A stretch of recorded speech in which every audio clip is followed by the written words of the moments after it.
Okay, it's Mindset Monday. I told you on Friday this is going to be a special week, and we're starting it off with a bang because we have Dr. Marcel here.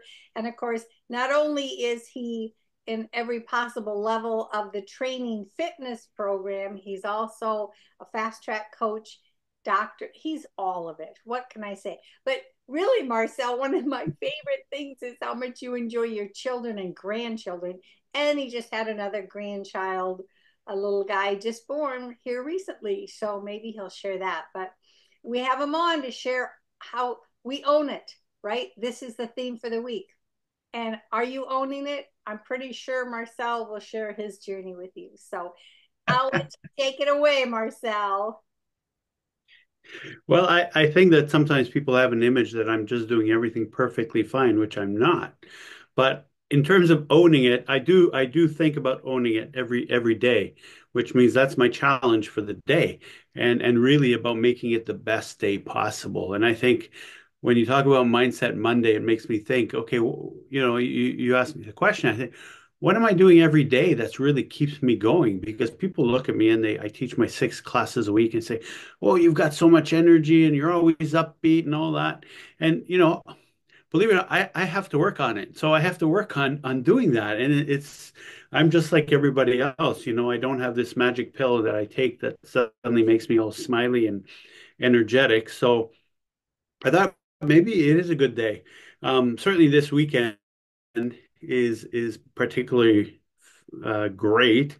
We're here in Montreal, my wife and I, and we've just welcomed our sixth grandchild. Giacomo is his name, and he was born last Sunday. I actually missed. Well, we were here earlier 2 weeks ago, and then she went late, and then eventually she delivered. Catherine's been here the whole time, so she was fortunate. But I drove in on Friday morning to see little Giacomo at a few days old already, and just wonderful to spend the weekend here in Montreal with our newborn grandson Giacomo, of course, his mother Emily, our daughter, and her husband Anthony. And then the two little children there are also there, the 2-year-old Diego and 4-year-old Mirella. So they're a handful for sure, and we had so much fun this weekend, and we went outside. Thankfully, we could go outside. Thankfully, they love being outside because sometimes getting outside is the only exercise you get. And there's no DDPY in my weekend this weekend here. They have a very small apartment, and we just made the most of it, and made the most of it with what we could for that weekend. And of course, it was great family time, and it sure makes you feel your age when you spend a weekend with a 2-year-old and a 4-year-old. So it actually dawned on me because I was on the couch playing with little Diego, who's 2, but he's a pretty energetic 2-year-old. And then he starts jumping on my belly, up and down. And then he jumped up and then he let his feet go, boom, and he landed right on my belly. And I thought it's a good thing I got some good abs there, but it also it actually was made me realize that now I've got even more reasons for doing my DDPY and maintaining some good abdominal, musculature there because I got all these grandchildren now going to be jumping on my belly, and I can't let up, right? I need that energy, and and that it's part of what keeps you going, right? So every day you do think of what keeps you going. So anyway, it's easy this weekend to think of what keeps you going because I'm surrounded by all this love from the family. But not every day's like that, right? Sometimes you wake up and it's like, nobody's calling, it's quiet, maybe things aren't going as well, maybe you've got lots of aches and pains, maybe you don't feel like doing anything, you're bored, whatever the reason. And that happens to the best of us. And in the extreme case, of course, we're talking about a significant depression, which can occur. I mean, it does occur in people 55 plus. There's no question. And sometimes it occurs a lot more than we think of. So if you take all the whole range of really not feeling that great to full-blown depression, then you're still here, right? So you still need to do something to deal with it. So maybe I don't know. I can go through a little bit of a routine in the evening, in the morning. I guess I'll start with the evening because in the evening I sort of lie there in bed and I usually sleep very well. And I think part of it's I do breathing. Breathing, calms the nerves and lets everything go. I try and practice good sleep hygiene by not being on my tablet or watching TV, for at least an hour or two before I head to bed. And then just lying in bed, their breathing takes good deep breaths, and trying to really think of all the things I'm grateful for at the end of the day. I usually do the gratitude thinking at the end of the day, and that's actually been shown not at the end of the day, but just being grateful and really verbalizing, even in your own mind, what things are we grateful for, and that sets you up for feeling so much better after being grateful for the things we do have, or the things that happen that day. So that's what I'll do tonight. I'll think about our visits today with the family and the grandchildren, and that'll put me right to sleep, which is perfect, which is the objective. Oh, the last thing actually that actually does cross my mind before I go to sleep is that morning coffee. So I always end up going to sleep because I'm dreaming of my morning coffee. And it's funny because Catherine's actually she's a coffee addict. I can take it or leave it. I mean, I love coffee, but I sort of turned to her and I said, "Are you thinking what I'm thinking?" She said, "Yeah, we're both thinking of that morning coffee." And we go, "Okay, good night." And then we go to sleep. So that's something that we joke around at night.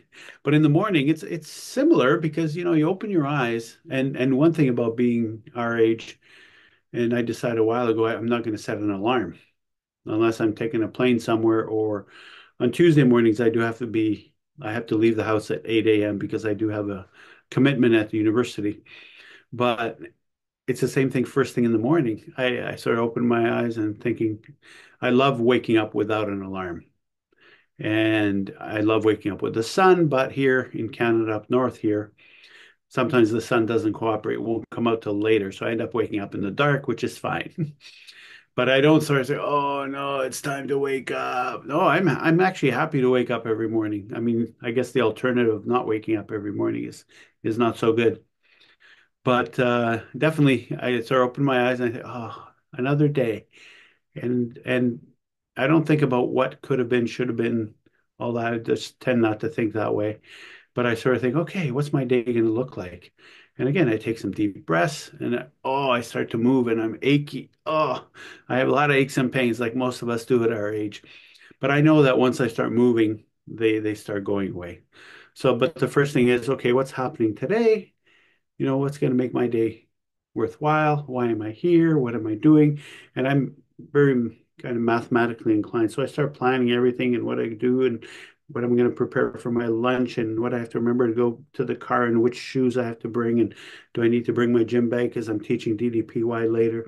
So I go through all that. So bing, bing, bing, it gets the juices flowing in the brain, and then I got to move the body. So then the body starts moving, and the aches and pains actually do diminish the more I move, right? So I tend not to do my DDPY in the morning because I'm usually doing something else, and then I do my DDPY in the evening.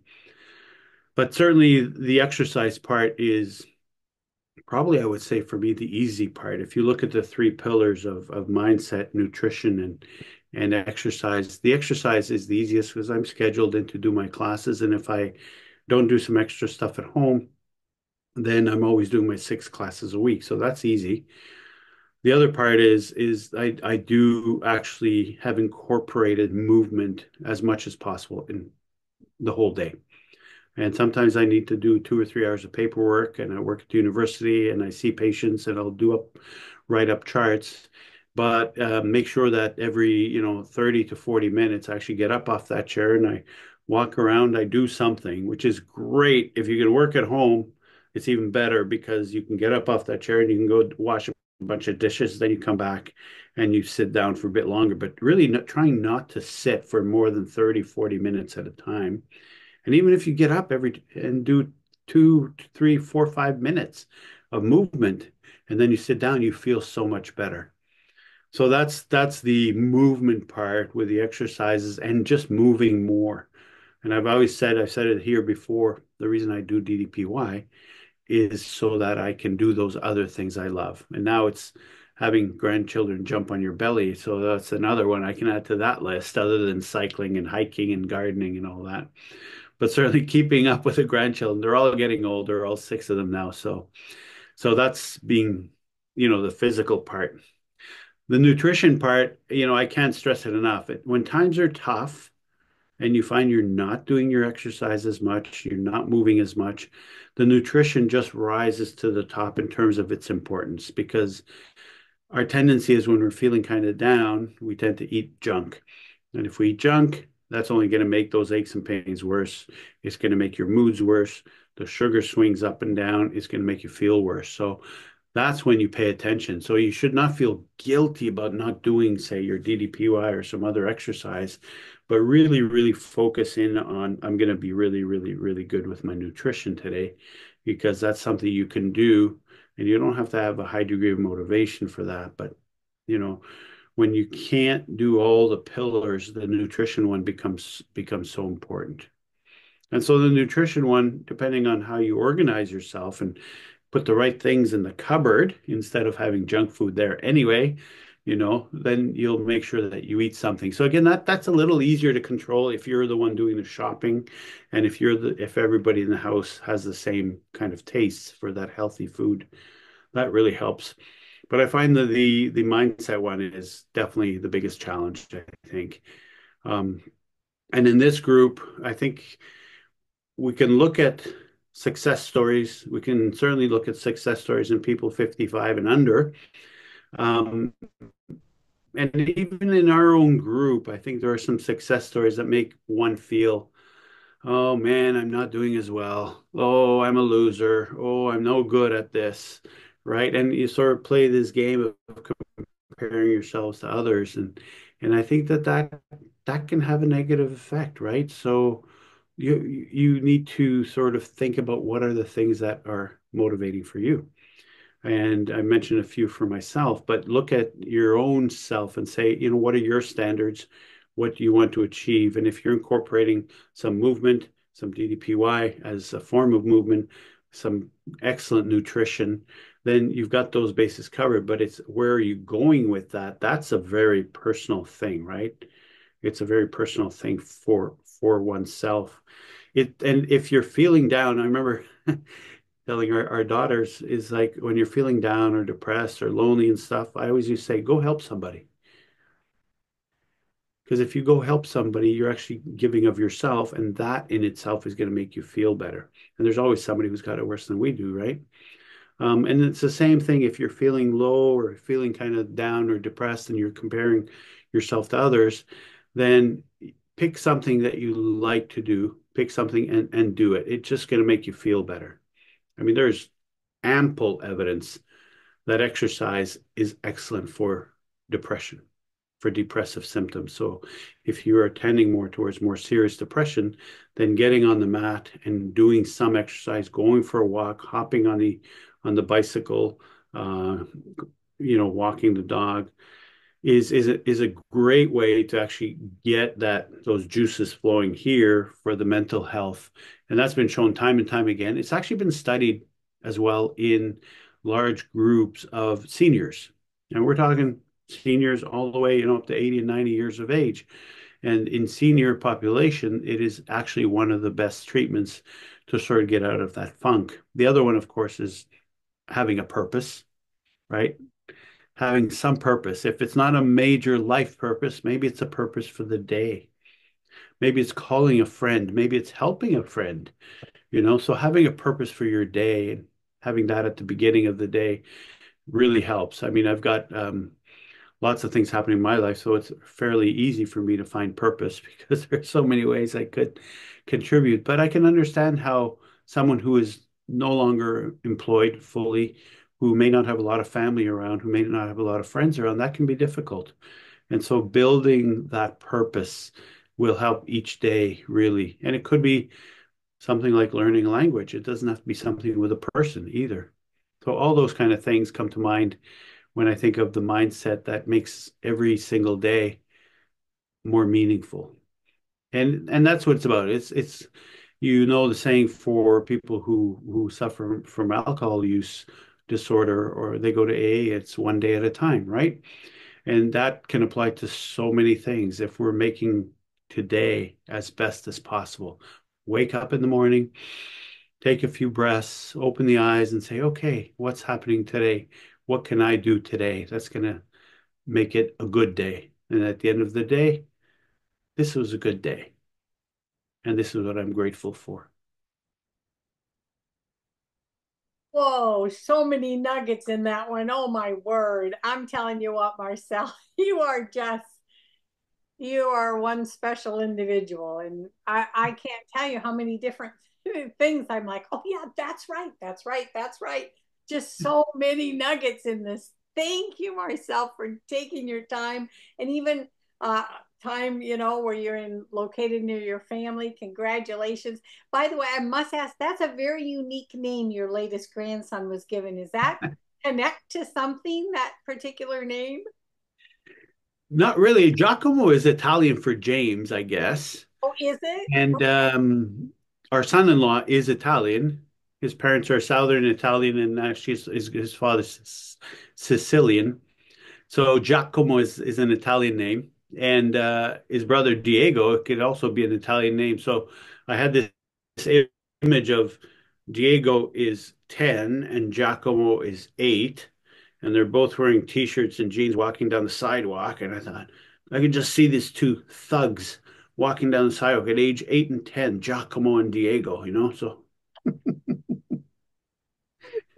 Oh, thank you for sharing your family fun. And yeah, and I love all the different perspectives. I hope people listen to this one over and over because your perspective on life, you know how much I respect you, Marcel. There isn't too many people I respect more than you and our DDPY family. And I thank you for taking your time on a busy, busy day, I know, but love you tons, Marcel. thanks.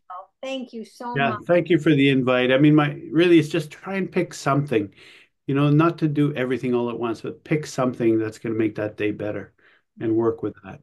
Yes. Awesome. Thank you, my friend. You're welcome. Thank you for the invitation.